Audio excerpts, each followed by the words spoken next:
side event. So we'll be starting shortly in like 5 minutes. And before that, I'd like to make an announcement. So as per the secretariat and the people who are managing this space, we are not allowed to eat and drink within like this.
so we'll start in 2 minutes.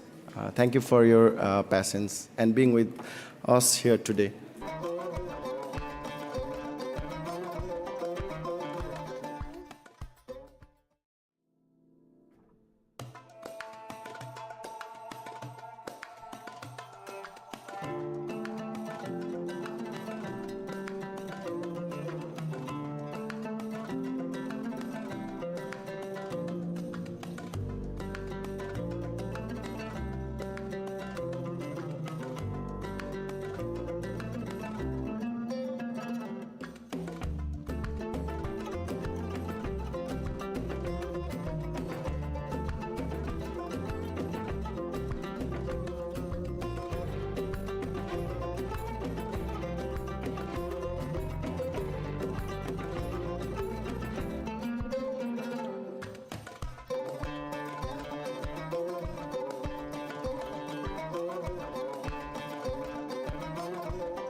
And thank you for your patience and being with us here today in the side event, Loss and Damage Realities of the Global South, organized by KIRDAR, LDC Watch, APMDD, and Digo Vikas Institute.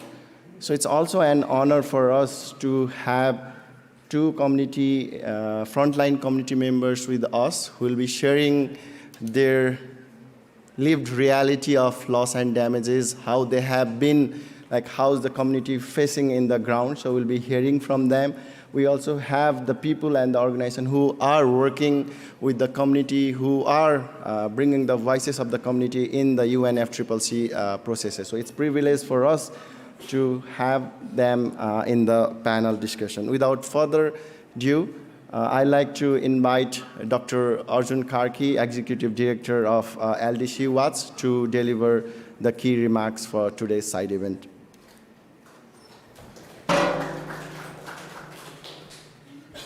Thank you, Abhishek ji. Distinguished panelists, climate activists, friends from different part of the world.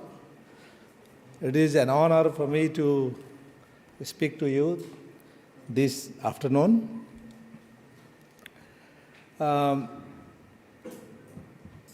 Ladies and gentlemen, distinguished guests, representative of civil society networks, member of the media, and delegates, I stand before you today to address a matter of utmost importance: the profound impact of loss and damage on the global south and least developed countries, including my country, Nepal. The challenges faced by our vulnerable countries are complex and multidimensional, with our community grappling with increased climate challenges such as glacial lake outburst, flood, droughts, avalanches, and sea level rise, to name a few. Friends, a highly anticipated focus of this year's COP was the operationalization of Loss and Damage Fund. And on the first day of the conference, an agreement on the LDF was successfully reached. While The agreement of the LDF represents a long and hard-fought win for the world's poorest and most vulnerable countries like ours. The concern over how the rich countries meet their financial obligation in a manner appropriate to their role in the climate crisis is what is important for us. As we gather here, let us reflect upon the words of UN Secretary General, His Excellency Mr. Antonio Guterres, who stated, in fact, that was in Nepal, in and around the base camp of Mount Everest, the highest peak of the world. I quote him, "There is a loss and there is damage. You can see it in Nepal. There must be compensation for it," I unquote. That was stated sometime 1 month before this COP28 was began. These words underscore the urgent need to confront the harsh realities faced by communities in Nepal and across the global south. Nepal, a nation of breathtaking mountains, is not only home to diverse ecosystems, but also resilient communities that have long coexisted with the challenges presented by their environment. However, climate change has unleashed unprecedented disruption, striking the upstream and downstream communities in Nepal with alarming intensity.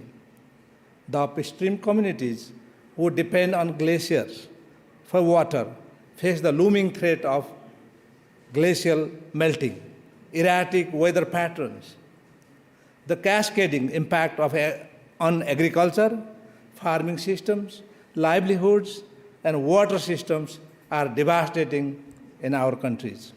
The harsh reality is that these communities are grappling with loss of their traditional way of life, loss of agricultural productivity, and loss of delicate balance that sustain them for generations. The recent Melamchi and Kagbeni floods in Nepal are examples of disaster that severely threaten the communities living along the river corridor, causing loss of lives, livelihoods to the local communities. The organizer had invited delegates from this community to speak to us. We are going to hear from them. Similarly, the downstream communities in Nepal are equally vulnerable, if not more, to the devastating impact of climate change. Extreme weather events and shifting rainfall patterns pose significant challenges to their survival. The increase in the frequency and intensity of floods, droughts, desertification, and landslide exacerbates the vulnerability of the communities, leading to loss and damage that is often irreversible. For example, the Tarai region in Nepal is facing drought, longer in duration and intensity, severely threatening food and water security in the region. Therefore, we demand reparation from rich countries.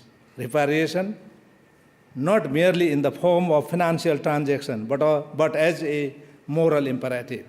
The reparation we are talking about is not the regular climate fund we are talking about. We are talking about predictable, additional, non-debt creating, and accessible to communities and countries like ours. It is about acknowledging historical responsibility and recognizing the fundamental right of affected communities to live in a stable and sustainable environment, to call for compensation as a demand for justice and equity in the face of existential threat. Thank you very much.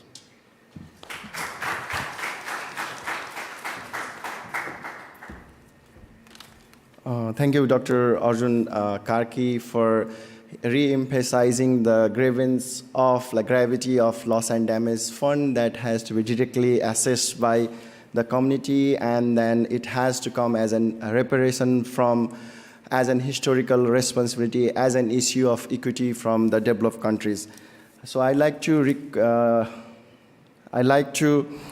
introduce our panel. So we have Wanun Permeable from Thailand. Climate was Thailand, so she is on the far left. And then we have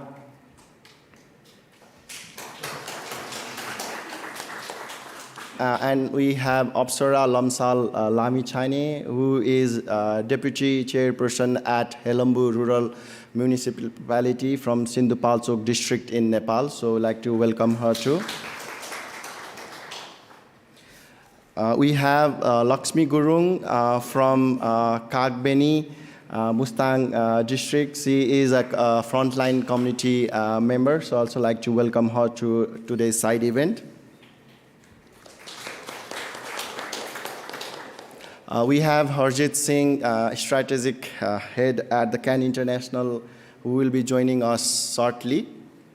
And we have Nobuna Regini from Setini, Uganda, so I'd like to welcome her too. And lastly, we have Ujjwal Amatye, who is from Mission East, Nepal. So I'd like to request the technical team to project the documentary. We had a short documentary on the Kagbeni flood, so I'd like to request the technical team to play the documentary.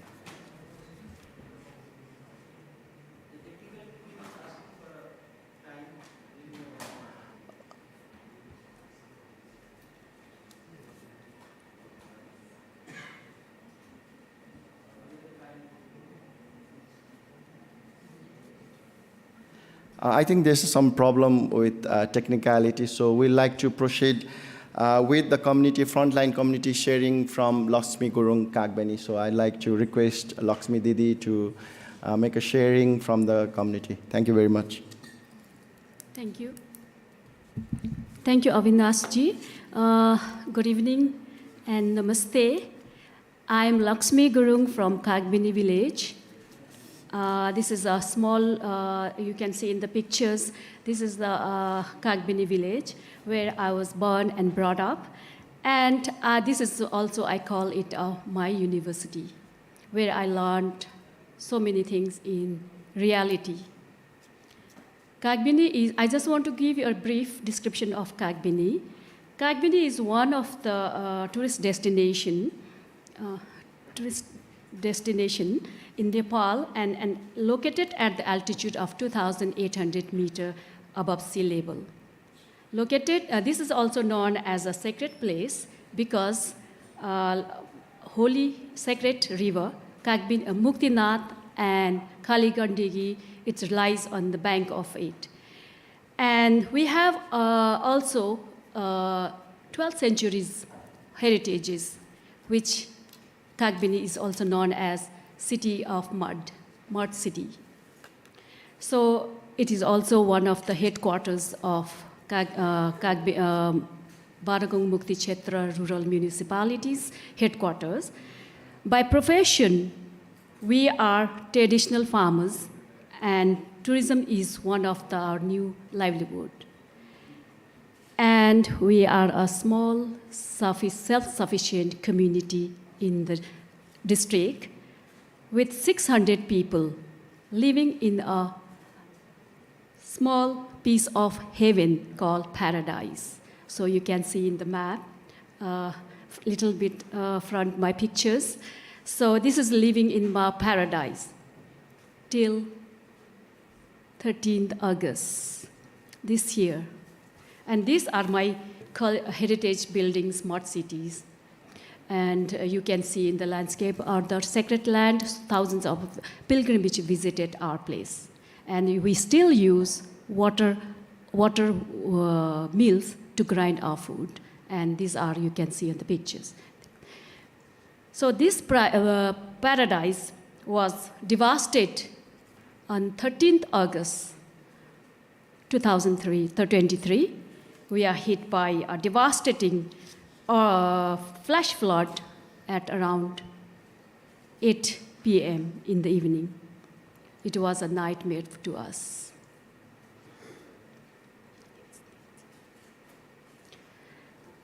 It was a nightmare to us. Can you just slice faster? This is the. Okay. So these are the nightmare to us, and the day was really, really heart-touching for us. And there was a heavy, intense rainfall was happening just 2 hours before the flood came. The flood was. We could run away when it was still raining heavily, and we could evacuate it because of the early warning sign of the neighbor village next to our village. We could save our life, but nobody is casually hurted. But our 60 houses are damaged, destroyed. 40 families were homeless, and many businesses were lost. Our schools are damaged.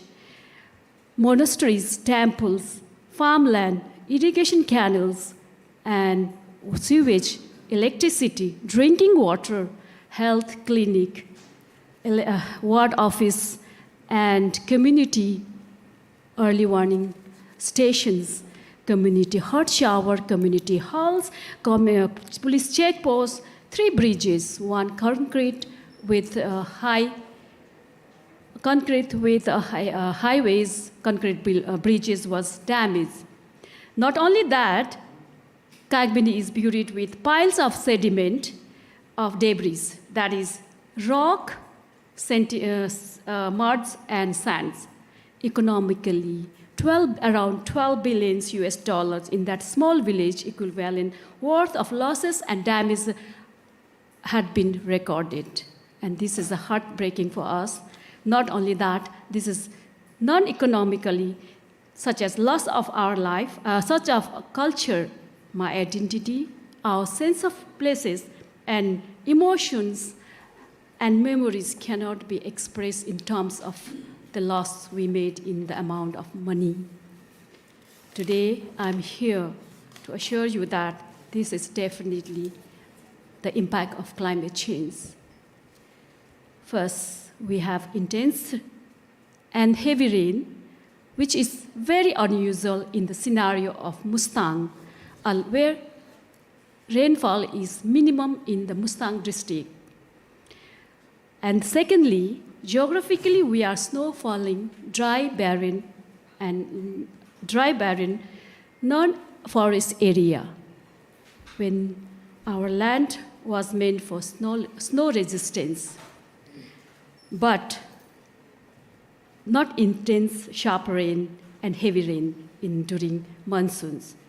And this rain we faced was like a mud-hills in Nepal, heavy, fast, intense. I have some videos, but because of technicals, I couldn't show you how the intensity of the rain. And not because of that, our soil cannot hold and absorb those rainwater, and which in terms came as a flash flood in our river, and that washed away our village, our dreams, and our basic needs, and whole my village and our livelihood. That is a very saddening, which I'm trying to hold my emotionals here. Today, Kagbini is crying. My community is crying. And I'm also crying. I'm trying to control my communities. And it will be our lifelong savings gone in just matter of an evening, one night. And that is a nightmare for us.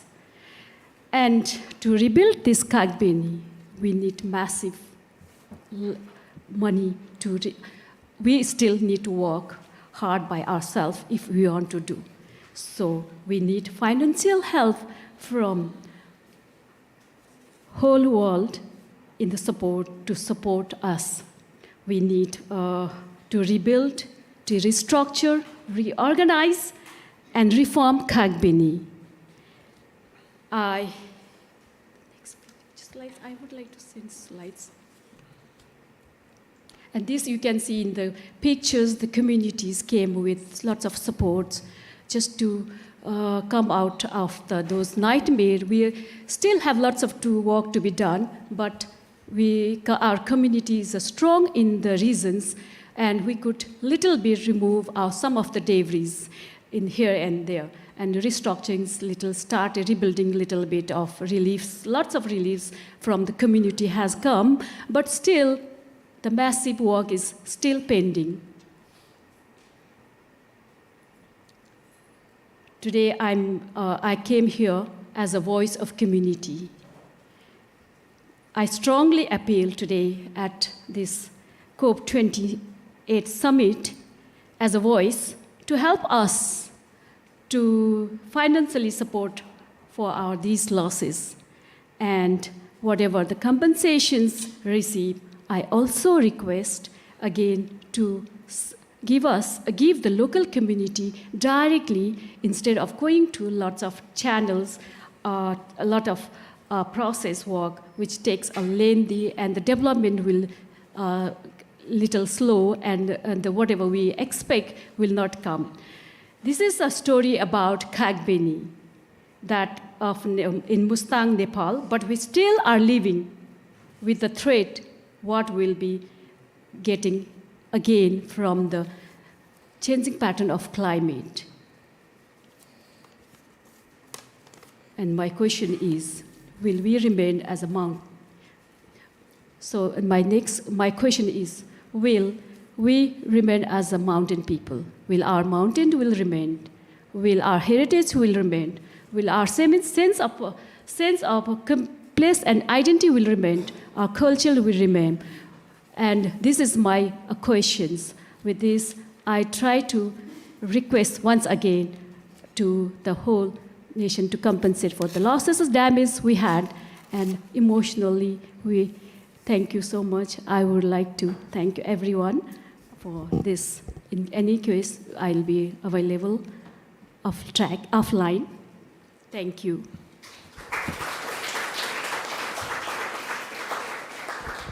Thank you, Lakshmi Didi, for sharing the story of Kagbini and how the people and the community of Kagbini had to suffer from the extreme weather event in Kagbini. These are one of the few stories that we are hearing us, but many communities in Global South are facing these stories, this suffering that's about their life and death.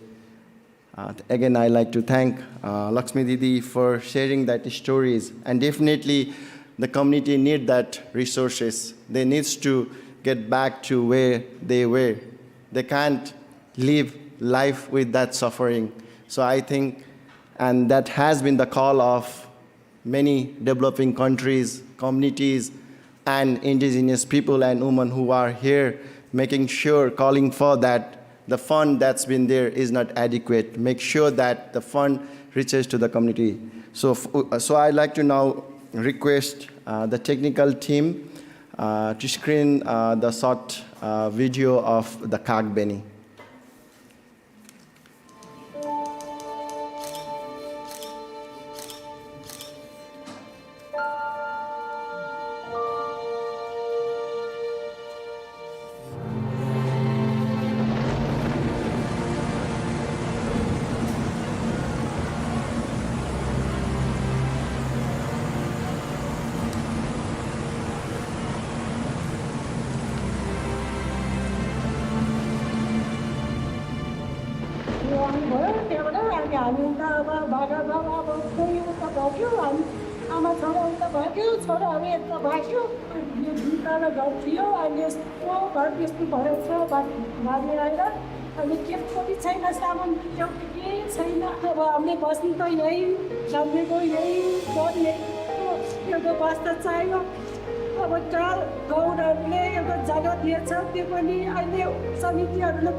त्यहाँ पनि अहिले सरकारले रोकेर राखेको छ, भन्न छैन। अहिलेसम्म हामी के छैन, त्यहाँ आफ्नो घरमा बसेछ। भनौँ न 77 वर्ष पुगिसक्यो, यस्तोसम्म अहिलेसम्म आजसम्म सुरु भएन। अब यहाँ चाहिँ एकदम घर छ, तर यहाँ चाहिँ भनौँ यो यस्तै कम्युनिटी अब आएर चाहिँ भोलिपर्सि त्यो तल खुल्यो भन्दा यहाँ काट्नु घुम्म समेत पुरानो गाउँ समेत यहाँ घुम्नु गएको छैन। सानो उज्यालो सबैतिर उज्यालो आउँदाखेरि हेर्न आयो, यहाँ सबै भगरै भन्नुहुन्छ। अनि त्यही गरेर हामीले बस्ने ठाउँ समस्या छ, बस्ने ठाउँ छैन। अब अहिले हाम्रो अब बस्ने ठाउँ नभएर अर्काको घर मागेर बसेको छ। अब त्यो 12 कुरा सुन्नुहोस्, 12 कुरा मूर्ति समेत, खाने रासन समेत, खाने अब त्यो लाउने लुगासम्म, जुत्तासम्मदेखि सबै लिएर गएछ। अहिले हामीले यस्तो मौका गरेका छौँ।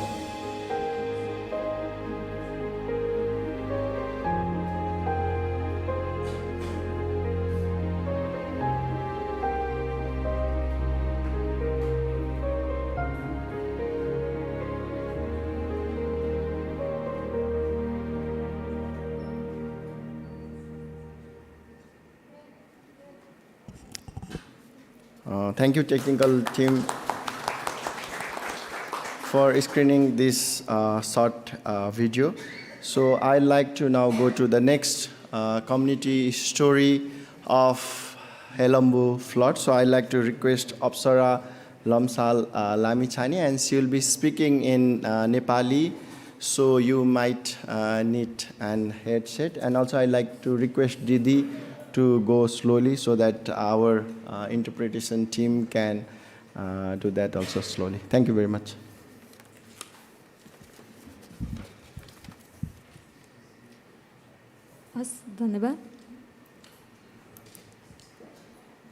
धन्यवाद अभिषेक सरलाई।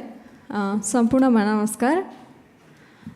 मेरो नाम अप्सरा लम्साल लामिछाने हो। म सिन्धुपाल्चोक जिल्ला हेलम्बु गाउँपालिका उपाध्यक्ष। यहाँहरू सम्पूर्णलाई मेरो हेलम्बु गाउँपालिकाको छोटो परिचय दिन चाहन्छु। हेलम्बु गाउँपालिका राज्यको मूल संरचनासँगै यहाँको 5 वटा गाविस हेलम्बु, किउल, पाल्चोक, महाङ्काल, इचोकलाई मिलाएर हेलम्बु गाउँपालिका निर्माण भएको हो। यो पालिकामा 7 वटा वडाहरू रहेका छन्। हेलम्बु गाउँपालिकाको जम्मा जनसङ्ख्या 17,223 रहेको छ। हेलम्बु अधिकांश भूभाग 1000 मिटरदेखि 5000 मिटरसम्मको उचाइमा रहेको छ। हेलम्बुको जम्मा क्षेत्रफल 169.24 वर्ग किलोमिटर रहेको छ। माथिल्लो भूभागमा हेल्मो र तामाङ जातिको बाहुल्यता र तल्लो बेसीमा विशेष गरी बाहुन, छेत्री, दमाई, सार्की, कामी जातका व्यक्तिहरूको बसोबास रहेको छ। गाउँपालिकाभित्र धेरै जस्तो व्यक्तिहरू कृषि,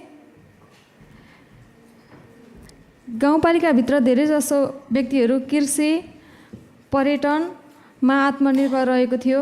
हेलम्बुमा यस बेला सेतामे देख्न सकिने हिमालहरू कालो पत्थरको रूपमा देखिरहेको अतिवृष्टि, अनावृष्टि र खण्डवृष्टि मात्र नभई वर्षायाम र हिउँदको समयमा चक्र नै खलबलिन पुगेर किसानहरूको कृषि पेसा नै सङ्कटमा परेको। ग्लोबल वार्मिङ बढेर उच्च हिमाली क्षेत्रमा पनि लामखुट्टे भेटिने अनेक थरीका चराचुरुङ्गीहरू लोप हुँदै गएको जलवायु परिवर्तनकै कारण हेलम्बु मेलम्ची बाढी जस्ता डरलाग्दो प्राकृतिक विपत्ति आइलागेको उक्त हेलम्बु मेलम्ची बाढी 2078 साल असार 1 गते साँझ 7 बजेको समय वर्षा बिना नै बाढी आएको थियो। त्यस बाढीमा हेलम्बु गाउँपालिकाको मात्र 52 मिलियन अमेरिकन डलर लस भएको। हरेक घरधुरी अहिलेसम्म पाएको $380, कसैले जम्मा $76 मात्र पाउनु भएको र अहिलेसम्मको अनुसन्धानमा देखाएको छ। अहिलेसम्मको अनुसन्धानले यो देखाएको छ, तर आर्थिक रूपमा नगण्न सकिने हानि नोक्सानी भएको छ। त्यसै गरी हरेक वर्ष बिना वर्षा बाढी कृषि उत्पादनमा कमी भएर धेरै नोक्सानी भएको छ। यस विश्वका विकसित देशहरूको सहयोगले वास्तविक पीडितले पाएको नै छैन। मेलम्ची खानेपानी आयोजनाको प्रारम्भ स्थल रहेको हेलम्बु बाढी पहिरोले कयौँ व्यक्तिहरू बेपत्ता भएका छन्। प्लिज सर स्लाइड पनि देखाइदिनु होला।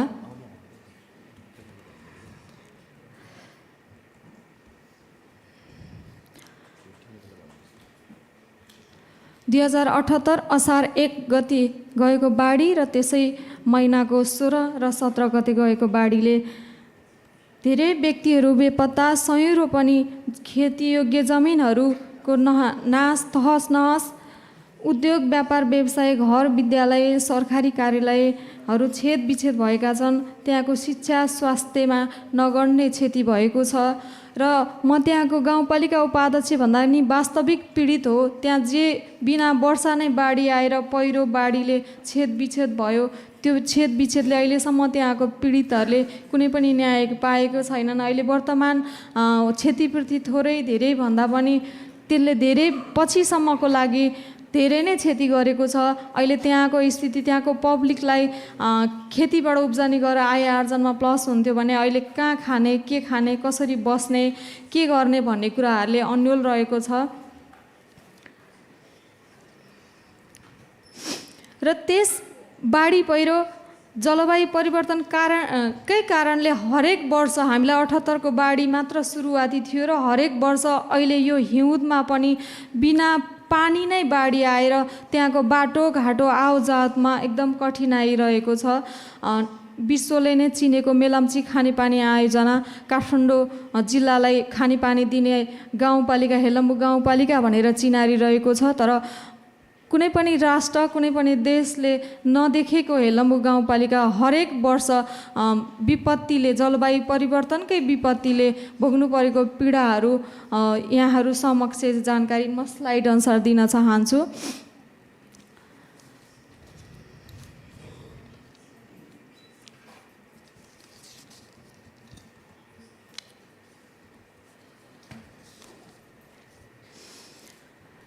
हरेक वर्ष, हरेक महिना, हरेक हप्ता, हरेक परिस्थितिको विपत्ति सहनु पर्दा त्यहाँको पब्लिकहरूले शिक्षा, स्वास्थ्य, त्यहाँको विद्यार्थीहरूलाई स्कुल छैन पढ्नको लागि, त्यहाँहरूको पब्लिकले बस्ने घर छैन, त्यहाँ जानको लागि बाटो आवजावत छैन। हामीले एकजना बिरामी भयो भने हेलिकप्टरको भन्दा बाहेक अरू सहायता ल्याउन सकिन्न। हेलिकप्टर मार्फत मात्र हामीले औषधि उपचार गर्न लानु पर्ने हुन्छ। यस्तो विपत्ति हरेक वर्ष भोगिरहनु परेको छ र हामीलाई यो जलवायु परिवर्तनले निम्ति आएको भोग्नु परेको विपत्तिलाई नेपाल मात्रै नभएर यसमा विश्वका अन्य विकसित राष्ट्रहरूले त्यहाँको क्षतिपूर्तिको लागि पीडितको रूपमा नभएर अधिकारको रूपमा दिँदा राम्रो हुन्थ्यो र हाम्रो माग पनि नेपाल मात्रै नभएर यसका विकसित देशहरूबाट अधिकारको रूपमा हुनुपर्ने हाम्रो माग रहेको छ भन्दै मेरा कुराहरू यहीँ अन्त्य गर्छु। हस्त नमस्ते। Thank you very much, Apsara Lamsal ma'am.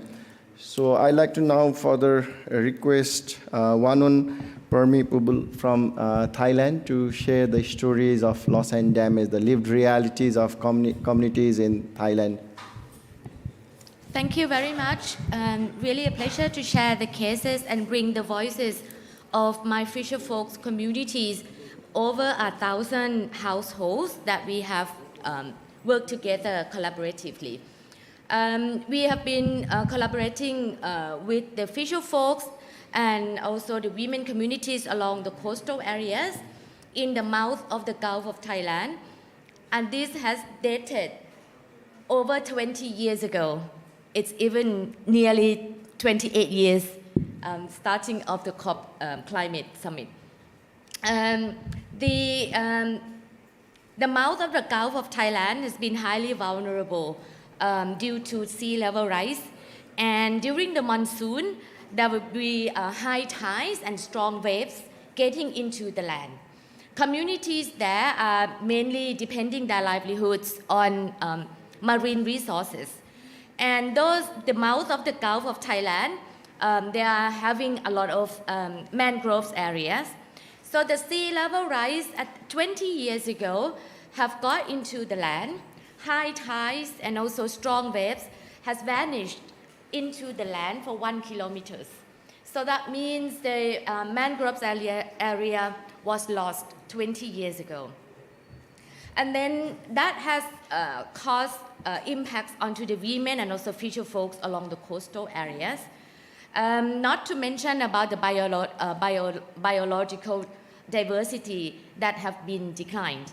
And also with the loss of the biodiversity and also the mangroves area, you would have less fish and less marine resources. And these communities are depending their lives on the marine resources. What has been really, really famous for this area and these communities are razor clams. So they are selling those as the marine resources for their livelihoods. And also they use to catch some of the fish and marine resources, different shrimps, prawns, and also some other marine resources for their protein source within the household. So we have done the research and also do the survey that these communities, the protein level has also been less consumed because they have had no money to buy other sources of the protein. And there are some cases as well that there has been recorded of household domestic or family domestic violence within the family. Women had to force to be work outside the communities as well because they need to bring in the money. They had to walk longer distance and also to travel longer distance away from home in order to bring food into the home within these coastal communities.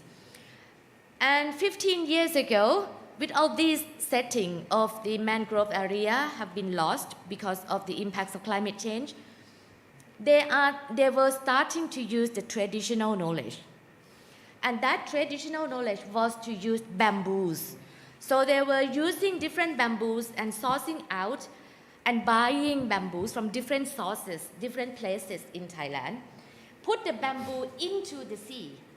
So that sea means the already lost mangroves area. It used to be in mangrove area. So they put the bamboos and put the bamboos in the line, while at that time the government was proposing to construct concrete sea walls.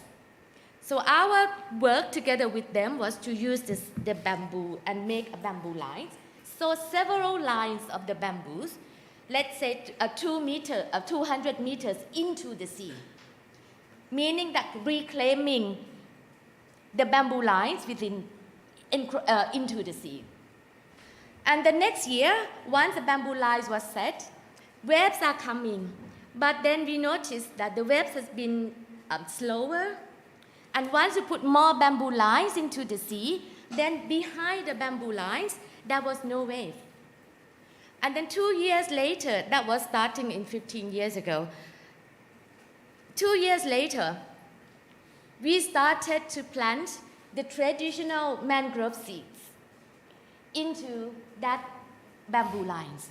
Because once the waves are coming, slow waves, it brings in as well the siltation and some of those fertilizers as well to make it fertile into the seabed. So the traditional seeds and trees were planted, and right now, and then a year later, those trees have been growing up. So then when you were talking about the 5 years later after the first bamboo line was put into the sea, this area, 200 meters have been reclaimed, and the mangroves area have been reclaimed. And then communities are starting to come back, women are starting to come back from wherever they are in order to get their jobs outside the city. So a record and the research have been done as well in terms of whether those resources, marine resources, have been there as it was before. This is more or less quite the same, but not as much as it used to be before. And then the second, that was 5 years ago, after the 15 years ago. And then 10 years ago, we started the second set of the bamboo lines, repeating the same process, because the whole set would take like 5 years, circle. Then we started the second set of the bamboo lines. Then we found out a year later that there was so much and so many waves coming through the bamboo lines. And then also it was, in the first set, there was no waves coming. But now small waves are coming. And then 2 years later, we saw sediments are also there. But waves, stronger waves are coming through the bamboo lines. So then we started to discuss together with the community, maybe just only the traditional knowledge of those bamboo lines were not enough now. Adaptation from the communities, because they need to recover those mangroves area, might not be enough. There might be some limit to the adaptation. So imagine if the temperature are continuing to increase as what we are with the NDC, the current NDC now. So more stronger waves would be coming through those bamboo lines, and the first set of the bamboo lines, which now are the mangroves area, could also be gone once again. And that could be disastrous. So it would be beyond the adaptation. So that is already the loss and damage that we have seen. So I mean that there are cases already, and this is showing in terms of like a strong case and also a strong fight, and also the attempts of the communities using that traditional knowledge as a basis. But it might not prove enough because of the higher temperature. So more support would also needed in order to continue this and to apply this traditional knowledge rather than getting something else that would be imposing onto what communities might not be needing. Just like what the government, the Thai government, was proposing at the first place. They were proposing at that time the concrete seawalls in order to protect the coastal areas. So from voices from my communities and the women's group is to make sure that they have access to the finance, and that finance needs to be a grant base. And it's not something that they don't really want. It has to build on the knowledge and also the bamboo lines that have already been there on the ground. So whatever is coming into the support in this coastal area would need to be based on the local and also the indigenous and traditional knowledge that has already been there. With that, thank you very much.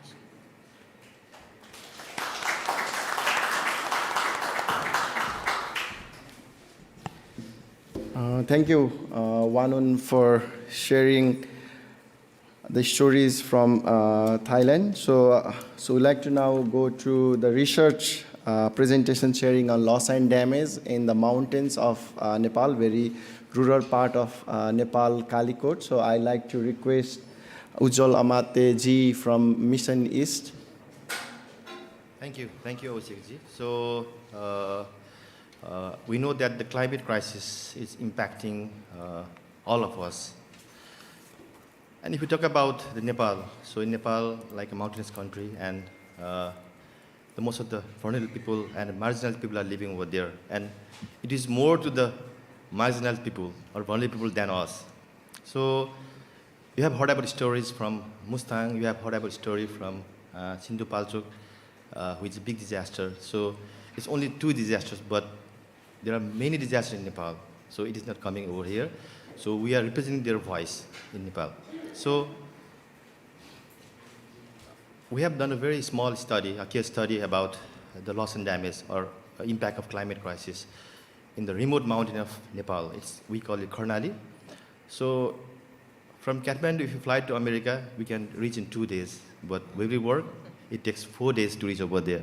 So you can imagine how difficult it is over there for the people over there because of this climate crisis and disasters. So I just want to give a small background of the Karnali. So it is a very unprivileged province. So SDF is very low. So people living over there are very poor. It's the highest poverty rate in that province out of 7 provinces in Nepal. And the people over there mostly depend on agriculture and forestry.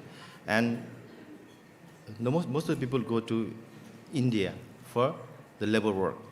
And their economy depends upon these 3 things. And that area is highly sensitive with the climate shocks. So a lot of natural disaster happening in that area because of climate change. And that area has a very poor social practices. So we call it child marriage, menstruation taboo, we call it chaupari. So a lot of things are there. So that is the context of that Karnali province. And beside that, if you talk about the climate crisis, it is impacting a lot in that area. And we did a study in a small village. So the total area of Nepal is 147,516. So we did study only 118 square kilometers. So it's a very small area. So you can imagine And the people of that area are mostly dependent on agriculture. So almost 86% of people, they are farmer. And this area is a land shadow area. So even I visited like 4 or 5 years, but I never had there is no like a heavy rainfall or no rainfall at that area. The precipitation is very low. And in the lower line area, there's and it has a landslide as well, drop as well, and flood and fire. That area is more happening these things in that area. And as you see, like as my colleagues also said, that the weather pattern is changing, the climate changing. So usually in Nepal, the monsoon rain stops in the 3rd week of September. It goes up to the 4th week of September, but nowadays, this period, it goes up to October as well. So at that time in October, 2nd of October, there was a heavy rain. It was a cloud outburst. So with that, there was heavy landslides and flood. And in a small village, you see like 1,000 houses are damaged. People are affected. And all the agricultural land was swept away. The buildings, the roads, all swept away. And when you check with our local government, so there is no budget dedicated for that, for the support. So with that disaster, so the 70% of people say that they have lost their agriculture, and they have lost their food security, and they have lost their income with this disaster. And we asked that, 67% of people said that the weather pattern is changing from last 10 years. So that's impacting their agriculture, impacting their livestock, access to water. So water source is depleting, and even the health of human and the livestock as well. So last year we have a very disease called lumpy disease for the animals, livestock. And with the disaster, 39% people said that they are become homeless. So with the landslides, they become homeless and landless as well. So they are forced to migrate, forced to go other countries, especially India, for the work. And they also have some psychological problem. They have trauma, and they have some different kind of shocks, mental shocks. And we did calculation in a small village. So if you see the total economic loss per household is 6,200. So it's a huge amount for a Nepali, because our per capita is only 913 at that area. Nepal is 1,300, but particularly for that area is 900. So it's a huge loss for a household. And you can imagine it's only for one household, but there are 2,800 households. So it's a big loss for them, and they cannot recover these things. And there is a small story about that. When there one woman said that the landslide happened last year, but still they are staying in the tarpaulin, in temporary shelter. So very heart-touching things that because of the poverty, she has to marry off her daughter in teenager to lighten the financial burden. So she can't bear the financial burden for her children. So she forced her daughter to get married. So that's some kind of social thing as well, cultural thing as well. And as I said, we are also doing some intervention in that area. So we are more focused on climate-smart agriculture. We are also doing ecosystem restoration. It's more about reforestation and afforestation in that area. And land management, especially terrace management, because Nepal is slope, so we are doing terrace management. And the good thing is we are developing climate champions. So from all sectors, not only from one sector, from health, from forestry, from agriculture, from teachers. So we are having climate champions. So, and we are developing the leadership to talk about the climate crisis. And local level, they are doing advocacy as well, and we are also doing advocacy. So these are some of the interventions that we are doing, but still we need to do more in that area. And what we recommend is that we need to have fund, adaptation fund, and fund for loss and damage. This is very important for us. And we have to establish the data-driven early warning system. So it's more about technology. So our community will know what is happening about the weather or climate or rainfall or flood. So that's important for us. And mostly particularly that area that the more are women. So definitely we need to support and focus on women empowerment, economic empowerment, and need to build a disaster resilience capacity. So provide a lot of trainings, do the simulations. So in the future, if there's something disaster happens, so they can cope by themselves. And promoting this agriculture adaptation and food production. So these are things we need to focus. And finally, like, these are some very small study, but what we want to say, as our Prime Minister said, we are not here for the support, we are here for our right. So we have some advocacy points over here.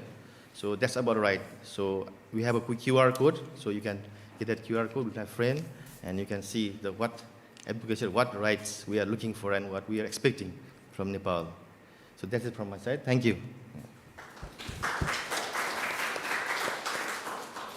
Thank you, Ujjwal ji, highlighting that the climate-induced loss and damages are forcing people to leave their homes, making people displaced, and many peoples are also suffering mental shocks and then also trauma, and then also losing their ancestral cultural heritage. Definitely, that's why the CSOs and the government and the people has been calling for operationalize of urgent loss and damage fund, and also calling for more resources that directly reaches to the community. So without further ado, I'd like to request Navuna Regina from Uganda to share the loss and damage stories from the Africa and Uganda. Okay, thank you. Navuga Regina, and just like he had said, I come from Uganda. Uganda is in Africa, and I work with CATIN. It's just an acronym for Southern and East African Trade Information and Negotiations Institute. We do a lot of work around influencing trade policies, investment, as well as financing for development issues, including tax, justice, aid, debt, among others, both at subnational level, national level, regional level, and international level. So we are all in those spaces.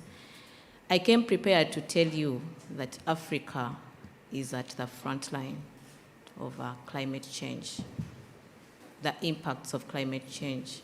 But listening to you, Nepal, and all the other speakers, I think you have to agree that we are in this together, right?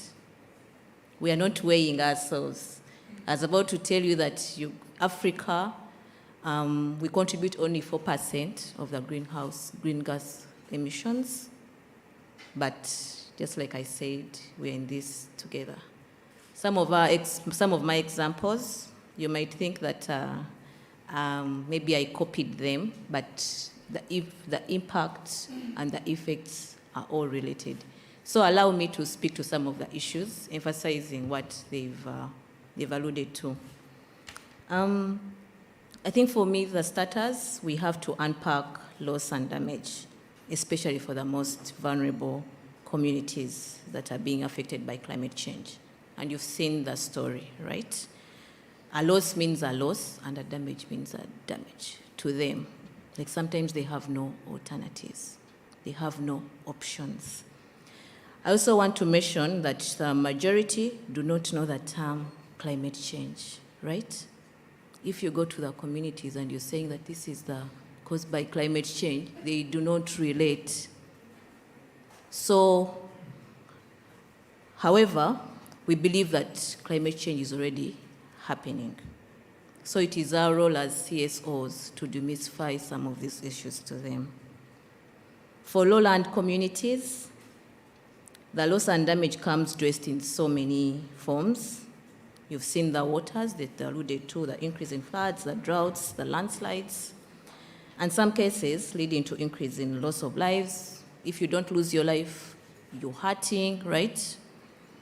The crops, the animals, sometimes the roofs jump off, houses, just like it has been demonstrated. And the roads are also, disrupted. Sometimes there are cases where pupils have to cross over, like one district, for us we call them districts. One district is divided by a river, but the school is located in another district, right? So when the riverbanks break, the students suffer. The mothers suffer if the hospital is located in another district, just like you alluded to that. The roads are impassable. But do they give up? No. Their lives have to continue. They have to be resilient. You talked about the sticks. They have to cross, they have to risk their lives and cross the rivers, right? That is the reality of the effects. They have to drink that dirty water. About energy, you see, most of the vulnerable people in our society do not have access to electricity, even the urban poor that we're talking about. Sometimes we see children sitting under street lights to study at night. Like in Uganda, we generate a lot of electricity, but there's limited access, especially to those who are most vulnerable. Majority of the people in Uganda, over 90% of the population, depends on charcoal, right?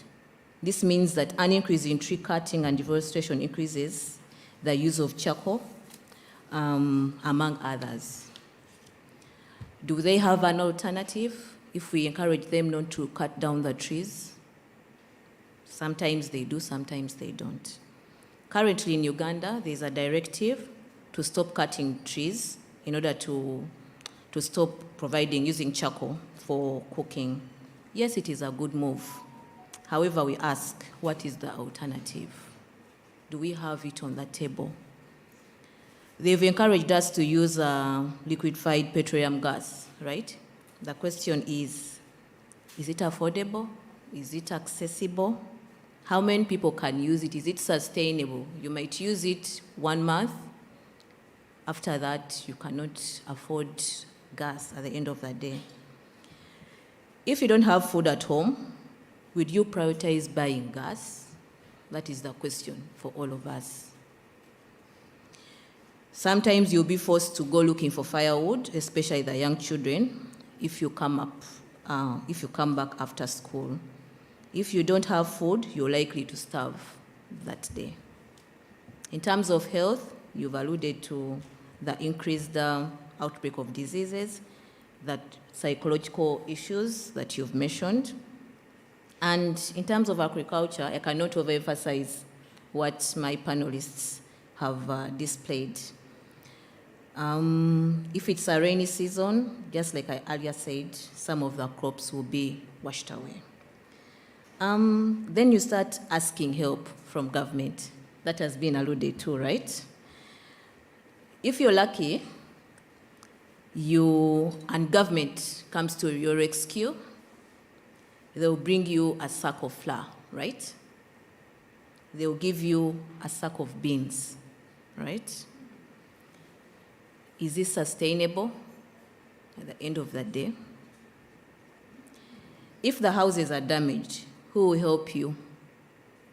Government might come in if you're lucky. It could be your relatives, us who are seated in this room, or your neighbors, or you'll be forced to go to a camp. You've alluded to that. And let me remind you that those are the realities of some of the lowland communities, especially the most vulnerable. But how do we change the status quo? This discussion here is the reason as to why we are advocating for a change in the status quo. Let us mobilize more funds at all levels through equitable taxation, right? Those who pollute more should pay more, right? We have good plans sometimes on climate change. Let us implement them. At subnational level, where some of these realities are happening, let us empower them, the local government officials, to mobilize some local revenue where possible, allocate it right, even at government level, to some of the key sectors, agriculture, health, climate-related interventions, both at national, regional, and international level. People need to be part of these discussions, those who are most affected. Government, CSOs, media, we all have a role to play to ensure that we demystify some of these issues when it comes to climate change. just to emphasize, we're in this together. Remember, some people are affected more, right? And some do not know about climate change, but they are impacted. Let us cooperate together in country, among sectors. This panel tells it all, that we need to work more together. However, remember, and we call upon all the leaders to live to their commitments that they make at COP, right? And they should scale up their funds, and the funds should be used to be allocated to those who are most affected. Thank you.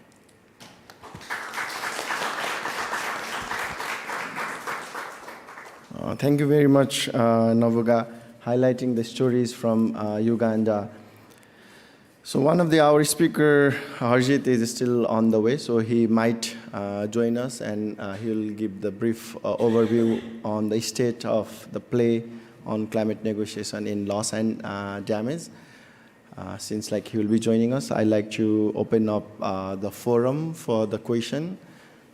So I'd like to request Harjit is here. So I'd like to introduce our panel, Harjit Singh. He heads the global political strategy at CAN International. He had been the voices of many communities and the people in the UN climate negotiation. He was leading the loss and damage discussion and pushing for what the communities demand at this space. So I'd like to request Harjit to share the state of the play of loss and damage in the climate negotiation. So first of all, my apologies for coming late. Sorry, there are so many engagements and I could not come earlier. I'm sure you know, after getting the fund on the very first day of COP28, which is historic, unprecedented, we have seen pledges coming in to the tune of around $700 million. But that's not enough. We can't celebrate. We can't stop thinking that our job is over. In fact, our new role has just begun to make sure that now we fill the fund in a manner that is commensurate to the scale of needs. And we are not seeing that ambition coming from developed countries to provide that kind of money. In fact, what we have seen is double counting of the money, and it's not new and additional. In fact, some countries have already started sharing that this includes money for insurance companies and insurance initiatives, which is very disturbing because we are already living at the point where insurance is not working even for developed countries. There was a headline 2 months ago from the US that places are becoming uninsurable. We have seen that story coming out of the UK a couple of years ago when it was badly flooded. And that is the same situation when you see raging wildfires. So what are we talking about? Are we here to help insurance industry or people? And that's the question we need to be asking. So we can't just stop and feel happy that we have got now $700 million, because $200 million are just going to go away in setting up the secretariat. And then you have a World Bank charging hefty service charge to host the fund. So with all these challenges, we need to see billions of dollars coming in, and the range of money that we are talking about, and as per the studies, is $290 to $580 billion. That means you need around $500 billion. And this is happening at a point when even adaptation finance has not been enough. So let us always remember that we have to reduce emissions, which means stop burning of fossil fuels. We have to help people to adapt, and that's what will determine whether we are able to provide any support to people on loss and damage, because if there's no enough mitigation, if there is insufficient adaptation, there's going to be more loss and damage. So the scale of money that is needed for loss and damage is based on the current level of mitigation adaptation. And we are nowhere near the target of staying below 1.5. So the bill for loss and damage is going to grow. So what we need to do in this space now in the remaining days to make sure that the language on loss and damage finance, particularly the scale, is mentioned in the global stocktake.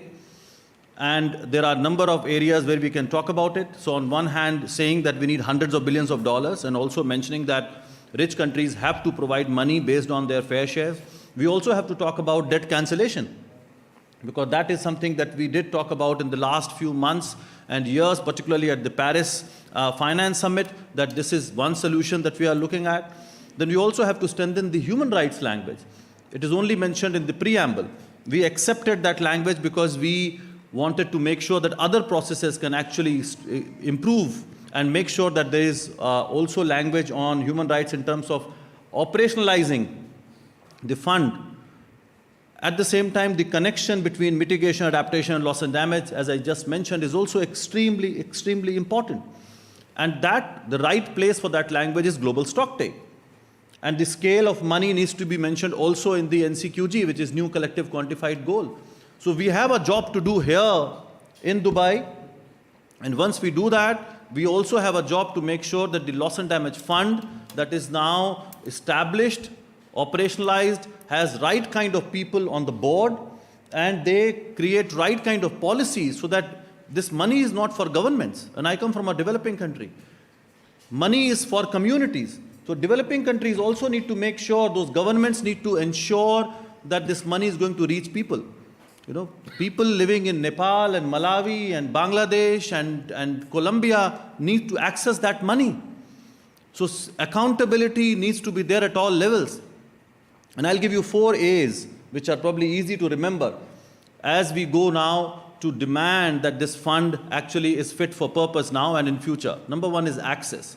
And this is the reason we actually fought against the World Bank becoming the host, because World Bank doesn't provide money to everybody.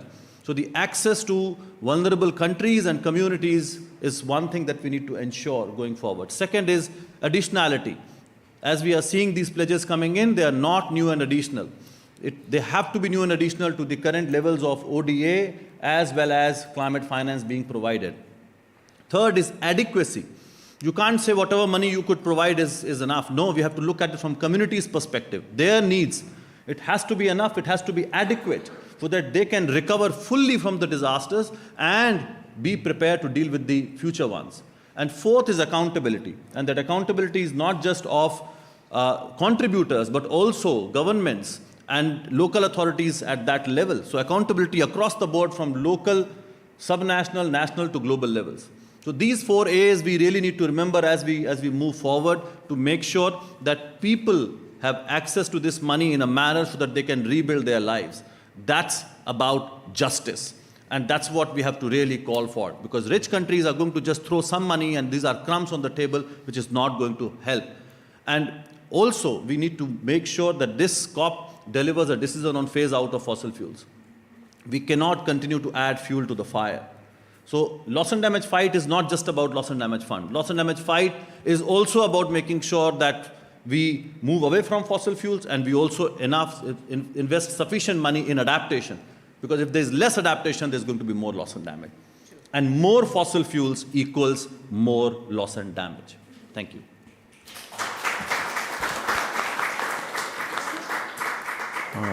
Thank you, Harjit, for highlighting how is the state of the play in the climate negotiation, and also showing the real face and character of the developed countries and World Bank and other institutions that they are closely associated with, and then how the loss and damage fight is also connected with different struggles, different fights on phasing out fossil fuel. Thank you very much, Harjit. And we have 15 minutes remaining, so I'd like to open the floor for the questions to our panel.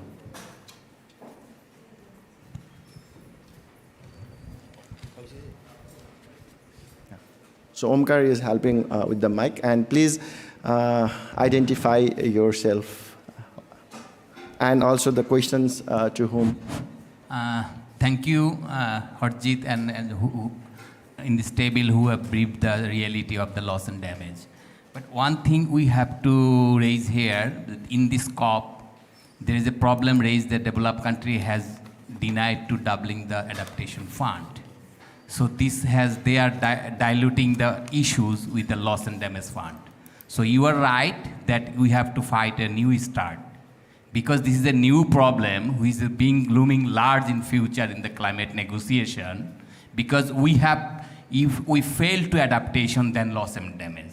So we have seen there's a big loss and damage happen in the Nepal and others countries and even Bangladesh.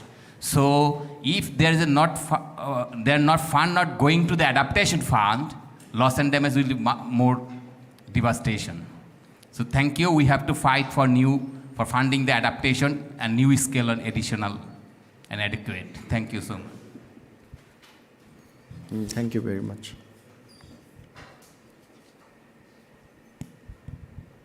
Namaste and good afternoon. I'm Roshni Bhattrai. I'm Secretary to the Department of Foreign Affairs of International Human Rights Commissions. And luckily today, our World Chairman is with us of International Human Rights Commissions. I also am the Asia Pacific Regional Head for UNESCO Groundwater Youth Network. So since last more than a decade, we are talking about Mount Everest. And in data of Nepal, only 25% of the snow is lost, but that's not the fact. It's almost 40% and more, because our winter are not so colder and our summers are extreme. Our mountains are becoming desert, and most of the fact we don't talk about the unseen factor that is groundwater. Groundwater is a big problem in Nepal because India is the world's top most groundwater abstracting country. Second is US, and third is China. But China and US abstract the same amount of groundwater. So basically we are between India and China. And fourth is Pakistan. So basically the groundwater is being taken away every year. India is taking almost... Sorry to interrupt. Can you please ask the direct question because of the time, so I have to make it I have to short. give the information because Nepal is facing earthquake every year. Every year, every month, there is so much of earthquake, and India and China are abstracting so much water. Groundwater is depreciating, and there is a big gap in the land, which no one talks about. These points should be included in damage and loss. This is the main reason I'm talking right now. Because if this is included, maybe victims of earthquake since last 1 decade, their family might get some relief. We should be working and we should be praying for the loss of the earthquake. And we are still facing earthquake. Why? Because of our neighbors and other countries surrounding us. Thank you so much. Harjeet, thank you. After we lost a very good friend of us, Salim, and you are substituting him in negotiation. My point is, which I raised it at this opening ceremony of the COP. I raised it with the COP president, with the other leaders, that the human rights, as you mentioned, that human rights should be at the forefront of the COP. Because when we recognize the human rights, then we come up with the loss and damage. I hope as a negotiator, you will do it that. Thank you. Sure, can I respond? Yeah. So first of all, nobody can substitute Salim. Nobody can replace Salim. I had the fortune of working very closely with him over the last 15 years, shoulder to shoulder. We fought for loss and damage fund. He has been a giant, a stalwart, and we really miss him badly. On your point about human rights, absolutely, that has to be at the very core of our fight. No climate justice without human rights. Before you said it, it's very much there, and that's what we are doing. But let us also expand when we say human rights. It's not about just including it in the preamble and some paragraphs here and there. It is about actually respecting people's rights. It's about their involvement. It's about looking at whether they are getting sufficient support or not, or whether policies are actually responding to their needs, protecting their rights. It goes way beyond just including in the text. When rich countries talk about human rights, their whole focus is on including the language. which there's also a reality that some developing countries don't want to include because of whatever their priority and national interest or their perspective. But let us also question those rich countries who try to become champion of human rights. What's happening around the world, and I must talk about Gaza, is that human rights, when they are directly killing people, when they don't provide climate finance, that's also a violation of human rights. That is about indirectly killing people. So let us look at the aspect of human rights in a much more broader context than the language and text, and it is there in preamble, or now we have one in the operative text. No, that's not enough. Lack of climate finance is violation of human rights. People suffering in vulnerable countries like Nepal and Bangladesh and Colombia and Pacific nations is violation of human rights because they are not the ones who have caused the problem in the first place. So totally with you, that's our mantra, that's at the core of what we do, but let us look beyond the language and question countries who are paying lip service on human rights and doing exactly the opposite. Thank you, Harshit. Wanun, I have some additions, so I'd like to request Wanun. Yeah, let me also share on the human rights. By doing the carbon trading or deviation of the real mitigation at the root cause, that is also violation of the human rights. So that also means, even though you have just one project in your country, and that respects all the human rights, but they are not doing it at the root cause of it, and those who are causing the climate change, that is already the violation of the human rights. Thank you. So any panel has further addition on that? Any response? Okay. So we'll take last one question, as we have only like 7 minutes to end this session. Okay. Okay, so there's two. Okay, we'll take two. Namaste, my name is Richa Pradhan, and I'm the current Miss Nepal World, as well as my background is environment studies. And so thank you so much for sharing our story on this global platform, and Ujjwal sir for mentioning that it's a question not about getting support, we're asking for our rights. And I wonder that even after this conference, how can we demand for our rights? What are some actions that we can do to demand for even numbers in billion rather than in million right now, and really do something about it? Thank you. And last one, the gentleman there. Okay. So anyone has any questions? If not, we are going to wrap it up. Okay, thank you. He doesn't have any question. Okay. So I'd like to request the panel to respond.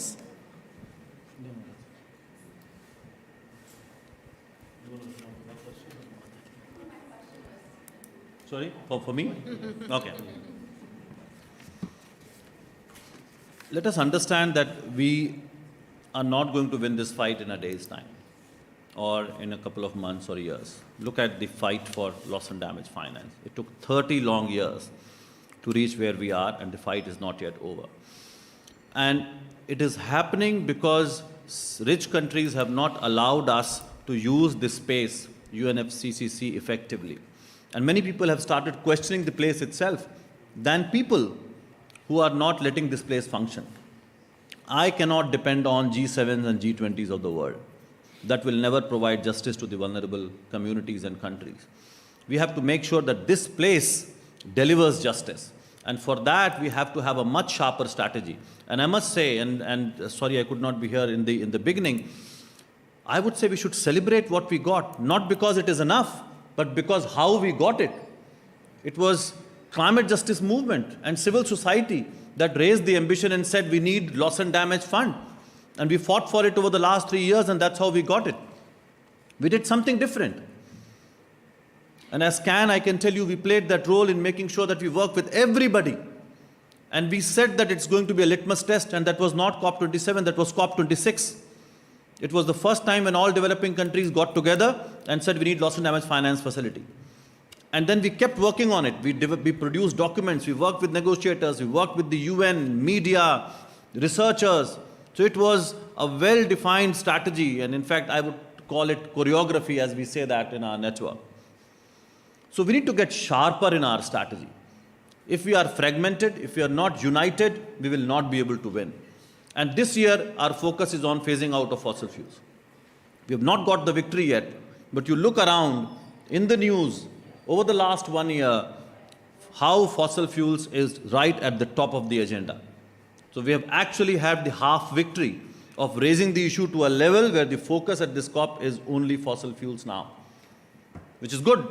As I said, loss and damage fight is connected with fossil fuels. So we need to be persistent. We need to be, committed towards it. We need to be there for a longer term game. We need to be very sharp in our strategy. We need to be united and hold these countries to account who are not letting this place function. So it's not going to be easy. Let's get ready for that. And then fight, and fight really hard.